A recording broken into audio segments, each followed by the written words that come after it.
Hola, buenas tardes. En las últimas semanas hemos asistido a una discusión muy álgida sobre si la posible desaparición de los fideicomisos va a afectar los recursos que van a programas tan importantes para el país como educación, cultura, ciencia, deporte, salud, protección de víctimas. Yo he venido insistiendo en cada oportunidad que he tenido que la desaparición de los fideicomisos no va a poner en riesgo un solo peso de los recursos que llegan a estos programas.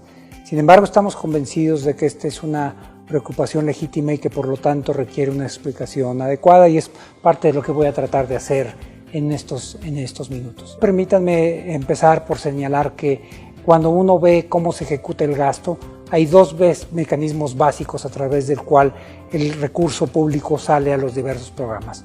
Uno es el presupuesto, es decir, una dependencia, por ejemplo, la Secretaría de Comunicaciones y Transporte o la SEP, hacen el pago a un proveedor, etcétera, y lo que hace esa secretaría, esa dependencia, manda una orden de pago a través de la TESOFE y de ahí cae directamente al beneficiario último. El otro mecanismo es a través de un fideicomiso, cuando la misma dependencia ordena a la TESOFE que vaya a un pago a un fideicomiso. El dinero se queda ahí y después el fideicomiso hace un pago. Para ser completamente claros, la mayor parte de todo el gasto, por mucho, se ejecuta a través de la vía presupuestal. Déjenme compartir con ustedes un par de números. En el año fiscal 2019, el último que nosotros concluimos, el gobierno tuvo un gasto de 6.1 billones de pesos, de los cuales 29,000 millones de pesos se gastaron o se ejecutaron a través de un fideicomiso. Esto quiere decir que el 99.53% de todos los recursos del gobierno se hicieron de la forma tradicional a través del presupuesto. En ese sentido, el fideicomiso es más bien la excepción que la regla, a través de las cuales el gobierno realiza pagos, apoyos, etcétera, a los distintos sectores, incluyendo cultura, ciencia, educación, atención a víctimas. Si estos dos mecanismos son más o menos equivalentes, una pregunta que uno se podría hacer es ¿por qué se hace a través de los fideicomisos? Y la razón más obvia es la siguiente. El presupuesto tiene una validez de un año. El presupuesto es aprobado por la Cámara de Diputados y se aprueba el 15 de noviembre por ley y tiene una validez entre el 1 de enero del año siguiente y el 31 de diciembre. Los recursos que no son utilizados por las dependencias que les fueron asignados se pierden y empieza el siguiente año. Una forma de brincarse ese mecanismo es poner los recursos en un fideicomiso. ¿Qué es un fideicomiso legalmente? El fideicomiso es un vehículo financiero de propósito específico que tiene personalidad jurídica propia y tiene patrimonio propio. Entonces, algunas dependencias que no pueden gastar el recurso, lo que hacen es lo aportan a un fideicomiso, y el fideicomiso sí puede brincar el año y desde ahí pueden realizar pagos a lo largo del tiempo. Este es un mecanismo que por diversas razones a nosotros no nos parece el adecuado. Primero, por un tema de transparencia y rendición de cuentas, el recurso es reportado como gastado cuando se aporta al fideicomiso y no cuando de verdad se ejecuta. Así es que si hubiera un fideicomiso que tiene 2,000 millones de pesos, estos habrían sido reportados a la Cámara de Diputados como gastados cuando en realidad están guardados ahí.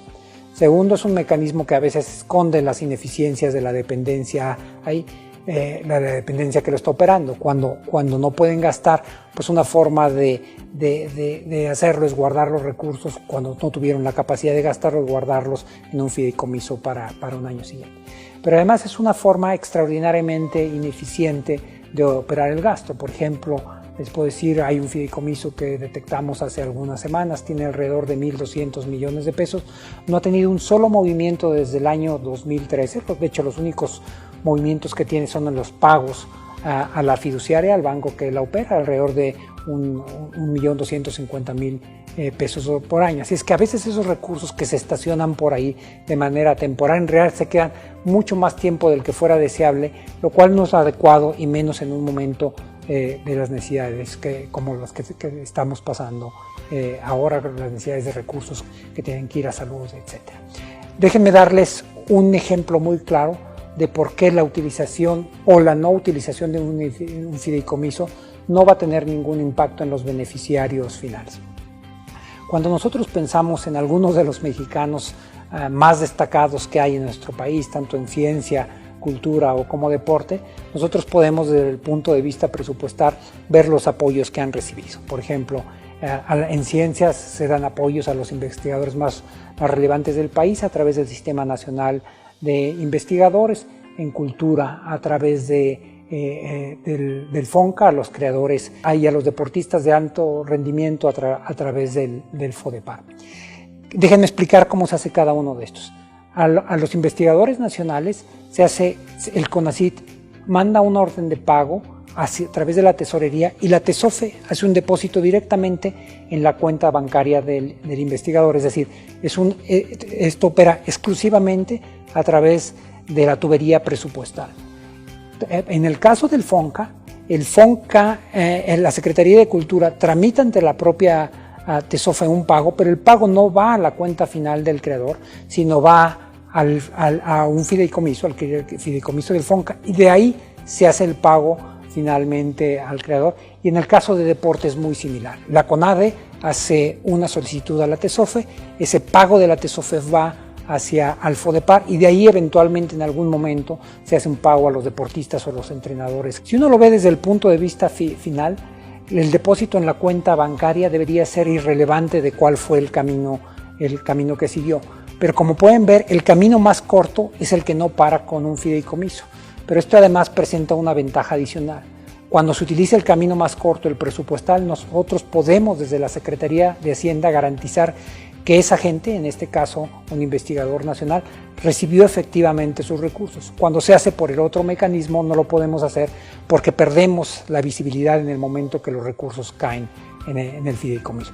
Esa es una de las muchas razones por las cuales creemos que es mucho más eficiente utilizar el mecanismo presupuestal. Sabemos que hay otros temas, como los temas de víctimas, los temas de desastres naturales, y si tenemos oportunidad en algún video posterior, dedicaré algunos minutos a explicar por qué también en esos casos no se van a ver afectadas la operación de estos recursos. Muchas gracias.